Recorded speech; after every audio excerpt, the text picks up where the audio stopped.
Happiness through curiosity on the Ranveer Show.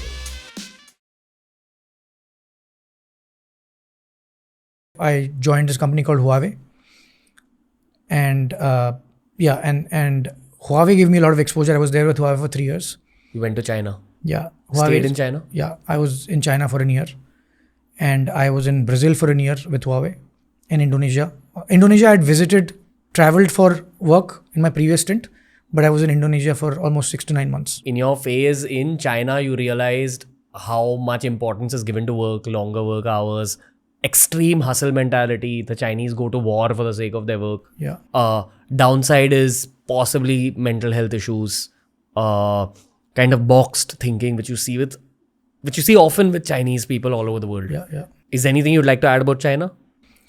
No, I think that summarizes that pretty well in terms of what is required to be done. And then also I think the mentality that China at that time, when I joined Huawei, 2008, China wasn't what it is today. Like China is almost practically a superpower today, right? After US. It wasn't the same today. So they were very clear in their mindset that they have to work hard to get to what they need to get to. That's what I liked about the country and the folks in there. Like it was very, very mission and purpose driven. They knew that they're not born with a silver spoon. They'll have to work hard to get to where they need to get to. And that was my learning, right? Wartime mentality, I learned that from there. But also I think this mindset that like we'll have to work extra hard to get to where we need to, because otherwise other countries will take over. So that call it fire, call it Virat Kohli mentality. Yeah. I mean, you have to work extra hard to get to where you need to. You can't be comfortable saying, oh, we are just take it for granted, saying, oh, anyways, we're going to be the manufacturing hub of the world, so we don't need to do anything and we'll just make it. I think this is what Indians need to understand about the Chinese, that it's a country full of different caliber Virat Kohlis in terms of mentality. That's what they're boxed into. Sure. At least this is what I've heard generally. Yeah, I've seen less of creative side there, more of execution side there. They're very good at execution. They will out-execute you. Like if you're competing with the Chinese, you can count on the fact that they will out-execute you. What is out-execute? Meaning, just put in more hours. More hours, do it better than you, like the actual execution, right? Do it better than you in terms of execution. Like for example, manufacturing, that's why it's called a manufacturing hub or the capital of the world, right? Because there is focus on precision and making sure, like even Apple manufactures in China. Let's go one layer deep. Why are they able to execute better? One is the number of hours. Second is sincerity and dedication. Like they dedicate to the art of whatever they're doing. So for example, I've even gone into Huawei's manufacturing. Huawei had a lot of phone manufacturing, chip manufacturing, router manufacturing, all physical equipment manufacturing. Right? So I've gone inside and checked that out. And what you see there is like the people are not wondering when is my lunch break, right? When is my tea break? When is my next break? What have you, right? There's no time for gossip, chit chat, nothing. There's no South Delhi ki Lavanya. Yeah, you could just say that, or any part of the country for that matter, right? Like there's none of that. When they're working, they're just working, right? And that to me is like fascinating. So they're not even bothered about who's coming watching us. Like we would go as visitors, walking around the manufacturing setup. Nobody cares. You're doing your job, I'm doing mine. They're focused on their thing and they do it like a religion.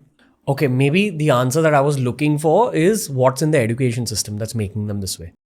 Because everyone goes through the education system. I think the whole country is literate. I would not say a lot of these folks are like, engineer educated sort of levels. At least 12th standard. Yeah. Most folks are, but tier 2, tier 3 maybe not. Oh, really? Yeah. There are a lot of poor places in China also. But then, okay, at least tier 1, which is possibly driving the growth of the country. Sure. What's going so correct in the education system that we don't have? Because even we have tier 1 populations here which are pretty capable, but there's something that we're f***ing up compared to them. That's a good question. I mean, I have not thought about it from that perspective, but I think one of the things is in India, I think especially India, I mean, I can compare it with India, and I maybe will come back to US and talk about US a bit as well. I think in India, we have this tendency, and this can be controversial. Say it. Yeah, we have this tendency to sort of overthink and over-question everything. Right? Like we don't trust the process. In China, that's not the case. They trust the process. That's what I've seen. I think that's the major difference between Indian culture and Chinese culture. They believe in doing. Yeah, let's do it and let's not keep questioning everything. Let's not keep second guessing. Am I going to get this output? Like in Hindi, there's this quote, right? Karma nevade karasya mafalishu kadashan. Same thing, that they have that same mindset. Let me do my part the most. Let me not worry about the result and the outcome. Okay, one layer deep. Maybe it's because in India we fear shame as an emotion. Shame or failure? I mean, shame as an outcome of failure. That's what I was going for. Like, it basically boils down to gossip culture in India, that what will people say with, and it is a thing. The social pressure from failures. I think that's how I would, even I had that when I was doing my Momo thing. I wasn't too sure if I should tell everybody because I'm doing a Momo thing after being an engineer and I was a computer science grad.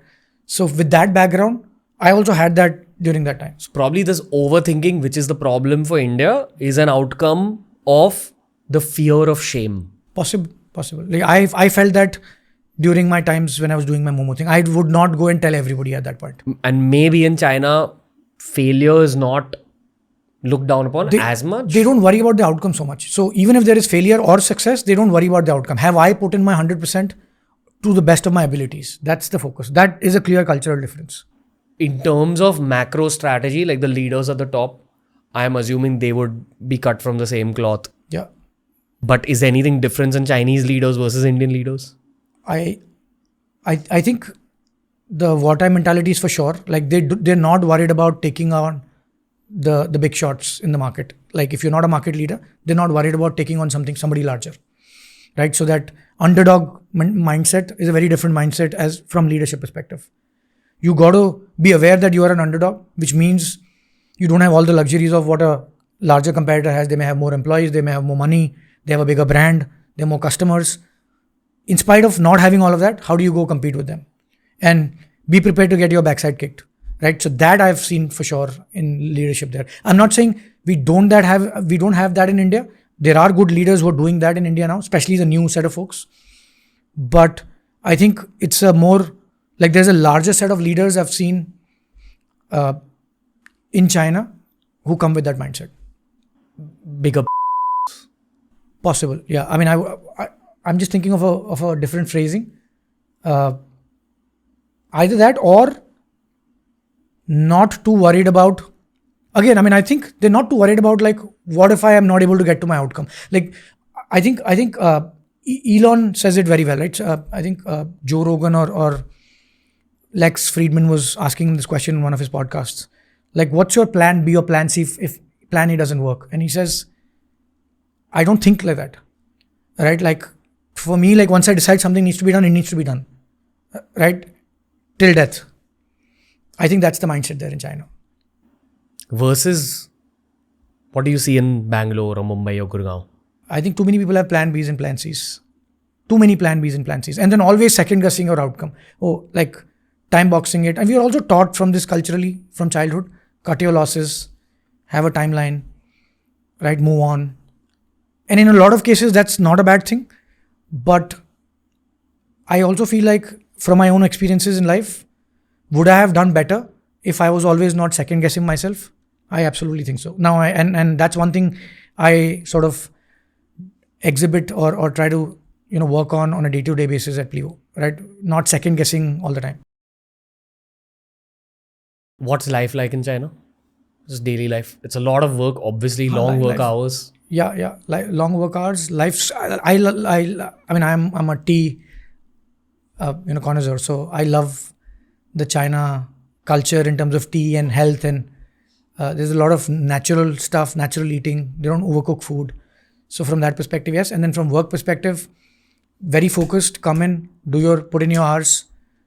If get your work done, and then go home and I mean, enjoy or not enjoy is questionable. Yeah, this is what I want to know.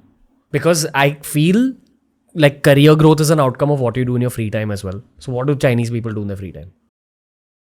I don't think people have a lot of second careers or other things they think. At least when I was there, I did not see that. Maybe times have changed now with all the influencer culture and a lot of other alternative live streams or money streams coming in. Maybe that's changed now. But when I was there, it was single threaded, right? Like people would just have one single thread focus and just do that. And they were happy with that. I mean, people were not complaining. Like my colleagues, I was not like a CEO of Huawei, right? So I was at a very middle management below that level.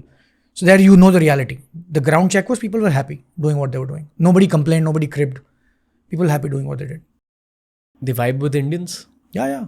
I mean, you also end up learning a little bit of Mandarin, right? I learned to count from 1 to 100 because then you can negotiate to buy stuff, right? So I learned a little bit of Mandarin there. But yeah, very cool. What conversations do you have with a regular Chinese person? It's just exchanging. I mean, I think there is a solid bond between Indian and Chinese culture. Like there's that strength of bond with family. So that's a common thread. They do a lot of family dinners. Dinners usually, right? Hot pot, Chinese hot pot. They would have a pot of stuff to eat and the whole family would get together. Sundays are usually that. Aren't you vegetarian? Yeah, I am. So how did you manage being vegetarian? Hot pots are also there. You get vegetarian food there? Yeah. Okay, so you have to be a little careful in terms of what they call vegetarian. For them, a lot of things are also like non-vegetarian is also vegetarian. But once you've stayed there enough, you know exactly what to ask for. Did that whole phase add value to your career? 100%. Biggest value is mentality. Mentality, mindset, and then I think, I'll go back to my third venture, the Momo piece, right? So my first two ventures, now that I reflect back, the first two ventures, I was not fully in, meaning I always had, if those didn't work out, I could always go do something else. With my first startup, I could go get my engineering degree, which I did. My second startup, I just did it before my first job. So if that didn't work out, I could go get my first job. So what I realized with my Momo thing was I was all in. I quit my job in the States, came back, and then did my venture. I was all in. So it's almost like when you're learning to ride a bike, you have those 2 tires or whatever it's on the side. You know you will not fall. You really don't learn to bike then, right? Like you really learn to bike when you take those off. That's what happened here. So even though I failed, there was a lot of realization after the fact, right? So that's the mindset I sort of learned when I came back and joined Huawei. 3 years of that. When I started with Plivo, there was no looking back after that. This was right after China. Plivo? Yeah. Yeah, right after Huawei.